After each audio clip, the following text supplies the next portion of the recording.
Look man, Thanos was pretty tough, but he's not 2 scars down your cheeks and definitely never smiles tough. Kang the Conqueror is ready to take the spotlight, but just how powerful will he be? Let's take a look at Kang's greatest powers and which ones might transfer to the MCU. In order to figure out just how strong Kang will be in the MCU, we first have to take a look at the source material. But what are some of Kang's strongest abilities on the page? Kang goes by many names, and chief among them, besides Conqueror of course, is the Master of Time. Kang has all but mastered time travel. He knows the timeline in a way almost no other characters do, and has learned how to manipulate it, conquer it, and literally hit the reset button every time he fails. Kang has destroyed Washington, D.C., literally burned it to the ground, but it took him about 100 tries. That's probably Kang's biggest threat, is that no matter how many times he fails thanks to his time-traveling abilities, he will always find a way to come back and try again. We won't blow together after a while. Besides being able to fail and come back, in the comics, Kang eventually circumvented even that power by making himself nearly immortal. When you can't die, you may as well throw all caution to the wind. Toss everything at the wall and see what sticks. He was able to do this thanks to some modifications to his suit, which we will absolutely get to. Kang's suit is probably one of the greatest technological marvels in the universe, but I digress. And then, as if immortality wasn't enough, Kang developed a way to make sure his existence lasted even longer. You know, conceptually. Kang developed technology that allowed him to transfer his consciousness into a different body. So if eventually his nearly immortal body began to wither, he could transfer his mind to a new, younger body. If the Avengers thought they had finally won with Kang's throat slit and bleeding out on the sidewalk, he may still have another trick up his sleeve to conquer again another day.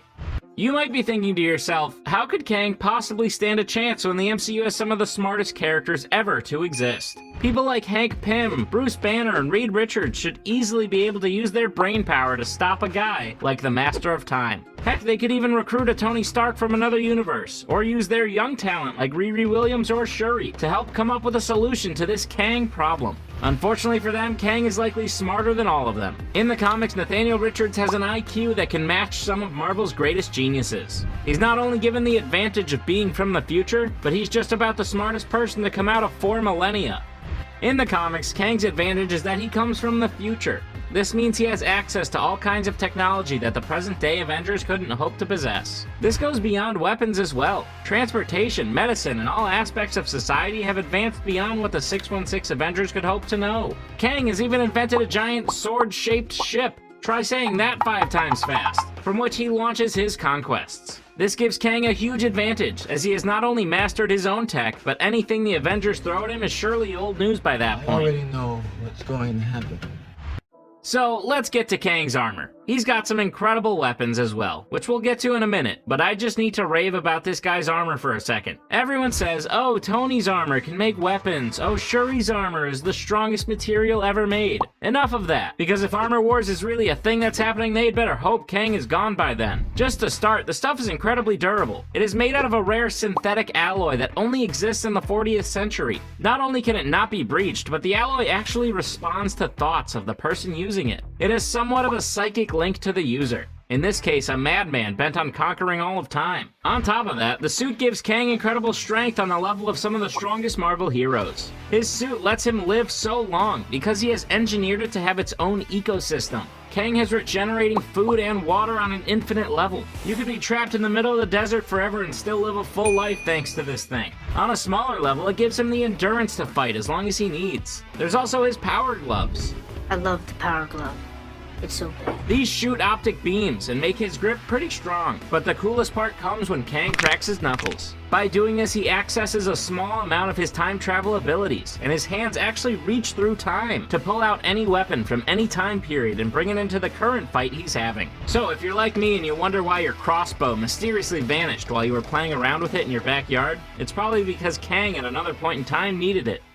Speaking of weapons, besides the ones he can pull from thin air, Kang has invented or gotten his hands on some of the most powerful the world has ever seen. First, there's the Neutrino Ray Warhead Missile Launcher. This is essentially a nuclear missile that Kang has condensed into a handheld weapon. What looks like a small handgun could level an entire city. Next, there's his Ultra Diode Ray. This one is a favorite of mine. I'm not sure how it works, but basically it has the ability to remove a metahuman's powers. His alter ego Rama Tut once used the Ultra Diode Ray to completely depower the Fantastic Four. Finally, there's his Light of the Century Sphere. This was a powerful artifact that Kang came across that brought his manipulation of time to the next level. With the sphere, he can not only transport himself through time, but he can actually manipulate others as well. Kang has used the Light of the Century sphere to move the Avengers through time, and even bring some of them to fight for him in a game against the Grandmaster. One of the scariest parts about Kang is he is rarely ever alone. Gaining a following is what has allowed any conqueror throughout history to succeed. Kang is often backed by some kind of army. Whether it's one he pulled out of time or one he created, it's not usually just Kang you're going up against. As if that wasn't enough. Kang has even built an army of alternate versions of himself before, called the Council of Kangs. Though, needless to say, that one doesn't always end well. Something about a multiversal war? I don't know. All the fancy gadgets, all the strength and tech, and none of that matters if you don't have the will to see your plans through. Thanos showed us that one man, though he was extremely powerful, was able to follow his dreams if he just believed hard enough. Unfortunately, in the case of villains, those dreams are usually everyone else's nightmares. Kang has some of the greatest willpower of any villain from Marvel Comics. How else could a normal man gain the power and technology to conquer 1,000 worlds? You know what takes almost no willpower? Hitting that subscribe button. Go ahead, it's right there.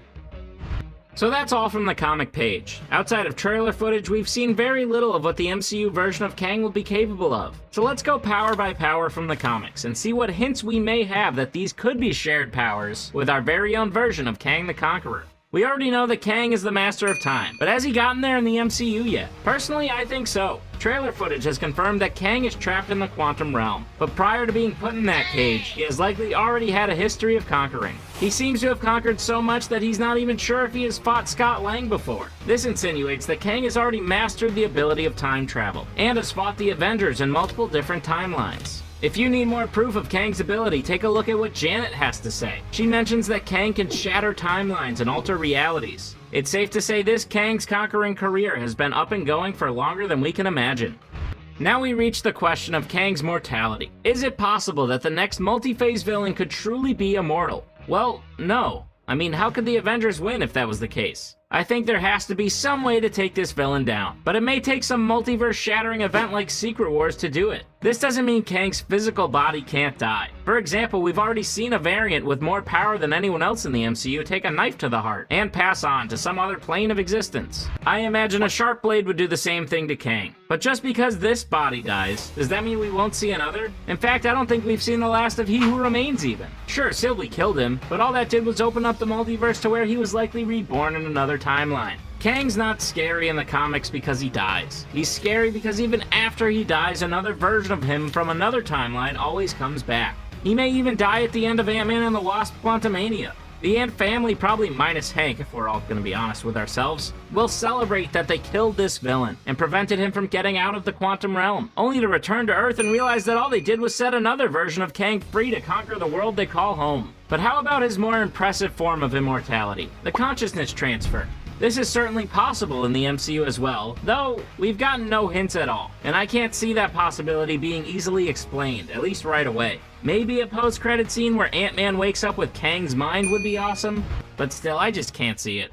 I have to imagine Kang will still be incredibly smart in the MCU. However, I have reason to believe he will not be able to match wits with his comic book counterpart. The two-dimensional Kang could figure out any problem and solve it all on his own. Why now in the film does he need Ant-Man's help? There's going to have to be a pretty good reason as to why Kang can't just get what he needs to get him out of the quantum realm himself. I definitely think Kang will match menacing points with his comic counterpart, and he will even be smarter than most other people in the MCU. However, I think they need to dumb him down just a little bit in order to make way for people like Reed Richards, Shuri, or even Doctor Doom to eventually outsmart him.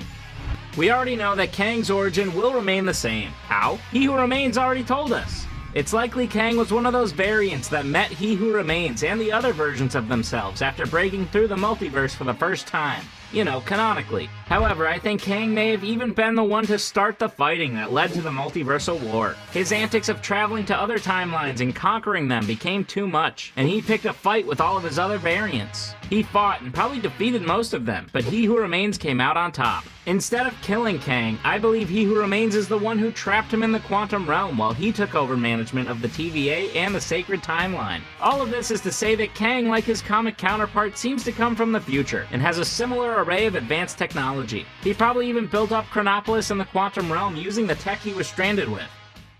Again, we get to Kang's armor. I mean, we've seen it. It's definitely there. The question is, will it have all the same capabilities it has in the comics? My money is on, unfortunately, not. At least not yet. I think the quantum realm, given that it lies outside of what we experience as the flow of time, has actually rendered all of Kang's time-manipulating abilities useless. If not, he probably would have escaped by now. Unfortunately, this means no knuckle-cracking weapons summoning gloves while he fights Ant-Man. But this could be something that he develops later once he gets out. The material, though. I think introducing a futuristic alloy that is stronger than vibranium could be a way of showing everyone just how much of an advantage Kang has. In fact, I think this could be an opportunity to introduce an extremely well-known metal. The futuristic alloy could be adamantium. Then, once he wages war with the MCU present, adamantium will be fully introduced to the characters who have used it for decades in the comics. I think it will be stronger than Cap's shield or even Stormbreaker. I just don't think Kang will be able to talk to it. I'm sure its quick reflexes will be due to some futuristic AI that puts Jarvis to shame. However, I believe it will still give him the same superhuman abilities. Some type of robotic upgrades that are barely visible to the eye will give Kang the strength of the Hulk and the endurance of Captain America. I also think the ability to sustain him could be a cool little thing to add, though I doubt it'll even get a mention.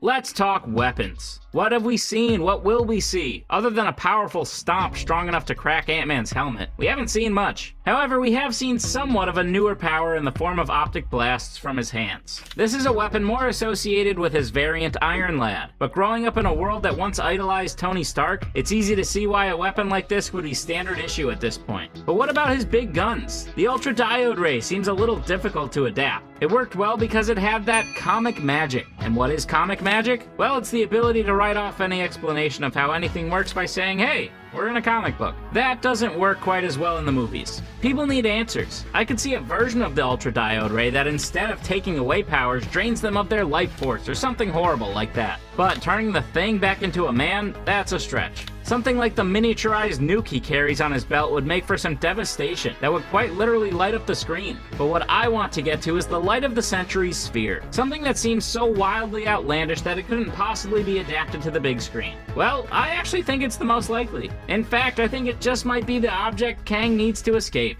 In the trailers, we see Scott and Cassie trying to get to a large round object that almost looks like a sun. Remember that Scott and Cassie are extremely miniaturized at the moment. So that sun could actually be a handheld sphere that lets Kang freely travel through time and even escape the quantum realm. However, taking on giant Avengers requires some help, and just like his comic counterpart, it looks like Kang already has himself an incredible army. He seems to have allied with MODOK, and together they have either built or recruited this army from natives of the quantum realm. They have flying ships and incredible weapons stationed throughout Chronopolis that could help them win an all-out assault trying to get whatever it is that Kang needs to escape. And once he does, it's safe to say that most times we see him in the future, he'll have an entire army at his back. Finally, Kang's most important power, the power of will. And no, not the same terrible one from Green Lantern. It's safe to say that a man who fought in a multiversal war with his own variants, conquered enough timelines to forget that he killed a man, and has been waiting trapped in the quantum realm for who knows how long, has the will to overcome anyone. I think Kang's willpower will be even stronger than Thanos's, and that's truly what makes Kang worthy of taking over the mantle of the greatest and most powerful MCU villain we've ever seen. So yeah, as the kid once said, be afraid. Be very afraid. Kang's coming and he will likely have more power than we can imagine. Just how powerful do you think Kang the Conqueror will be in the MCU?